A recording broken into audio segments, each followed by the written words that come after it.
जैन धर्म के बारे में पढ़ेंगे तो पहले ये देख लेते हैं कि इसके जो संस्थापक थे वो ऋषभदेव थे।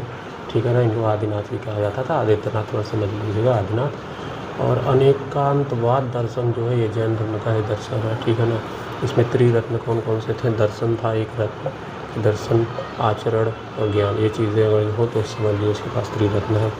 आजीवक संप्रदाय के संस्थापक कौन थे? मक्खली गोसाल जो थे आजीवक संप्रदाय के संस्थापक थे। और इसमें जैन धर्म में कुछ सिद्धांत हैं, अणुव्रत सिद्धांत, यापनीय, स्याद्वाद सिद्धांत, ये जो है ये सिद्धांत सब जैन धर्म के हैं। और पहला विभाजन जो था श्वेतांबर का रूप में हुआ और इसको स्थूलभद्र ने किया। तो स्थूलभद्र के जो भी अनुयायी थे वो श्वेतांबर अपना लिए, मतलब श्वेतांबर सफ़ेद कपड़ा पहनेंगे। ठीक है, फिर क्या हुआ कि जैसे ये हुआ तो इसके बाद संगीति होती है, संगीति मतलब कि जो भी बैठक या जो चीज़, तो 300 ईसा पूर्व में पहला हुआ कहाँ पे? पटना यानी पाटलिपुत्र में।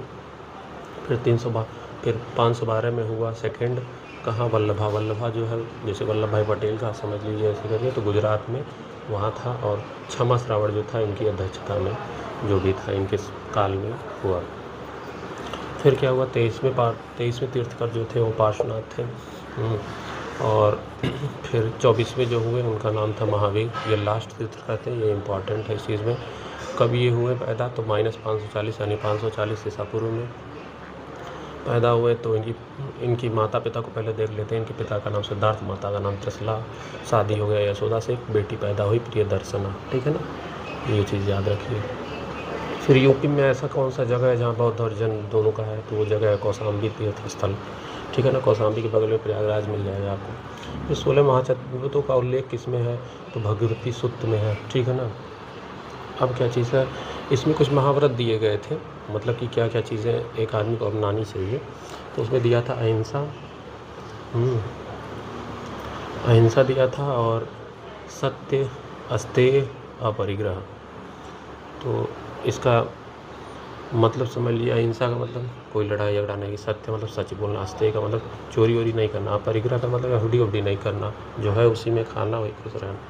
तो ये 4 महाव्रत थे। लेकिन ये 23वें तीर्थकर जो पार्श्वनाथ थे इन्होंने दिया था, लेकिन महावीर जी ने एक और जोड़ दिया जो सबसे इम्पॉर्टेंट था आज के लिए, वो है ब्रह्मचर्य। मतलब कि ज़्यादा इधर उधर ये चीज़ नहीं, एकाग्र होने के लिए। तो ये ब्रह्मचर्य जो था ये 5वां महाव्रत जुट गया। उसके बाद फिर पूछता है कि जैन ग्रंथ में कल्पसूत्र